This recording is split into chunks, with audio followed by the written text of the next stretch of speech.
bazalaki na Moïse likolo ya moto na bible za 120 ans avant Moïse Enoch basalaki ba 90 ans 900 ans 970 ans 970 ans voilà mais epesana mpasi mingi parce que maman wana azalaki maman moko simple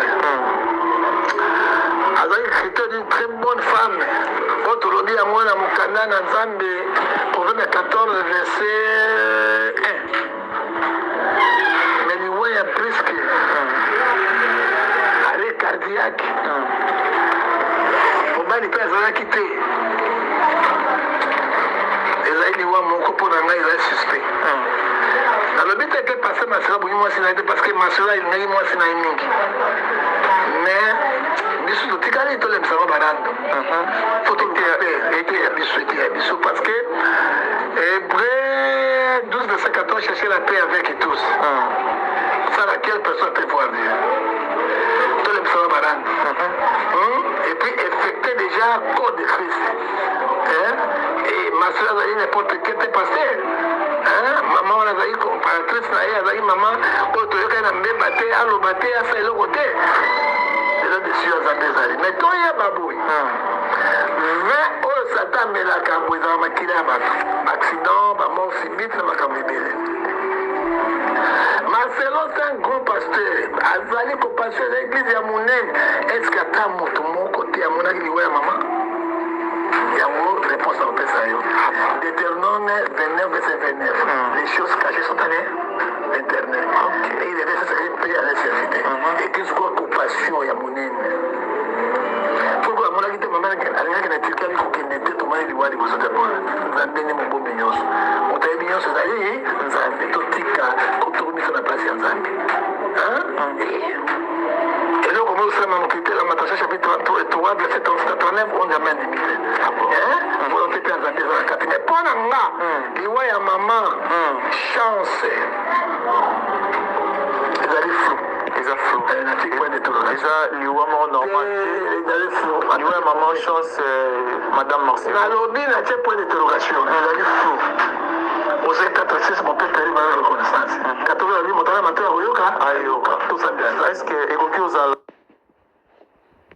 alakela mama na bazone alakela bato alonga na bible ya muziki mais olakela masolo ndenge masolo mosali na nzambe c'est-à-dire quoi proverbe 26 verset 2 comme l'odeur s'envole la malédiction apolani sans effet olakela masolo ndenge et puis bible dit somme ça parce qu'elle ne touchez pas mais ouais ne faites pas mal mais ouais olakela masolo ndenge azali ouais ne sacrificateur omoni mama na bazwi ekozwa mwasa Marcelo bazwi ekozwa ekakolo nzambe usati batambo bazwi mokili ezwi ekozwa mokili ezwi ekozwa ekomana nazoloba papa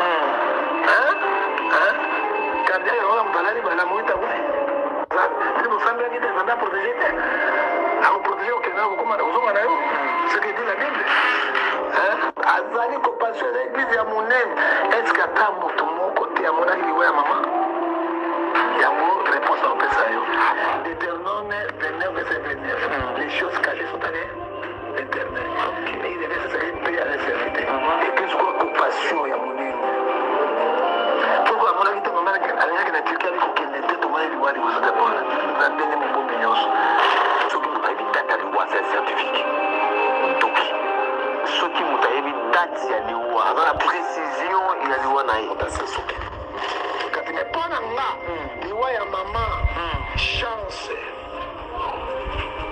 ezali flou eza flou ezali flou ngai nalobi boye moto moko ayebi jour ya liwa na ye te apart jésus ebandeli yango abandeli apart jésus eli ayebaki ke akomata lelo ayebaki ka okufa akufa enok amata likolo ti lelo tomoni pembeni te jésus ebemene na nani eza vite kabalana parce que c'est lui qui va nous faire ressusciter soki ye mwasi ebeke siko tosala mama bazwi ekozwa mwasa Marcelo bazwi ekozwa bakolo nzambe usoti batambo bazwi mokili ezwi ekozwa mokili ezwi ekozwa eyokoka nazoloba papa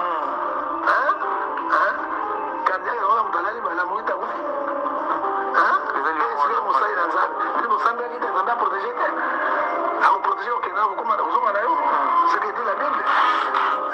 Les écrans, sont de Tanyango. Un malade, si c'est à vous d'avis, c'est que l'homme aura ses bénis moissonnera. Pourquoi on va pas la vie de papa matin? Toujours docteur Jésus. Docteur Jésus a guéri.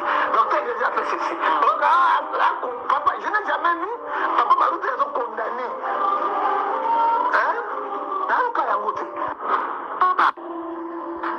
Réponse en Pessayo.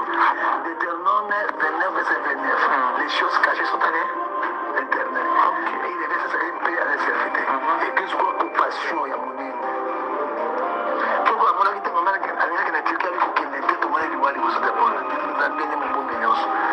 Ce qui vous a évité d'aller c'est scientifique. Donc, ce qui vous a évité d'aller voir, la précision, il y a eu un assassin. Pour il y a maman, chance. Ils arrivent flou. Ils arrivent flou. Déjà, il y a un normal. Ils arrivent flou. Naï n'a pas eu de tout quoi il dit jour à part Jésus. Bandeli en ozo. Bandeli à part Jésus. Eli a yebaki qui a matalelo. A yebaki ka okufa. Akufa. Enoch a matali koloti le loto boné bébété. Jésus, il peut mener les avides. Kamalana, parce que c'est lui qui va. Peut-être autant soulever le moyen très capital, le lobby, Barando et tout. Nous sommes à Barando. Pas bien d'esprit, voilà. Mais bien d'esprit, parce que la fin, la femme est aux âmes. C'était déjà avant de kiné, dans un bon terme. Maman Marcelo. Oui, je marque les mots. Ok. Trop jeune. Tant que Moïse a fait une bébé dans le Samaï là, nous avons avec un Moïse. Nicolas a monté la vie à 120 ans. Avant Moïse, Enoch va faire 90 ans, 900 ans, 970 ans. 970 ans. Voilà. Wow. Mais, ça n'est pas si mignon parce que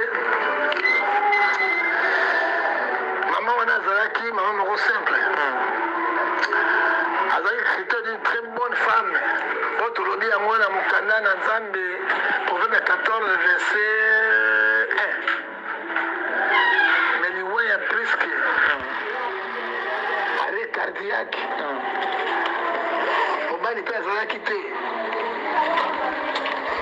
Et là, il y a mon couple dans il est suspect. Dans le but, il était passé, ma soeur, parce que ma soeur, il n'a pas moi, c'est mais biso totikali tolemisa barando faut parce que Hébreu 12 verset 14 chercher la paix avec tous sans laquelle personne peut voir Dieu tolemisa barando et puis effectuer déjà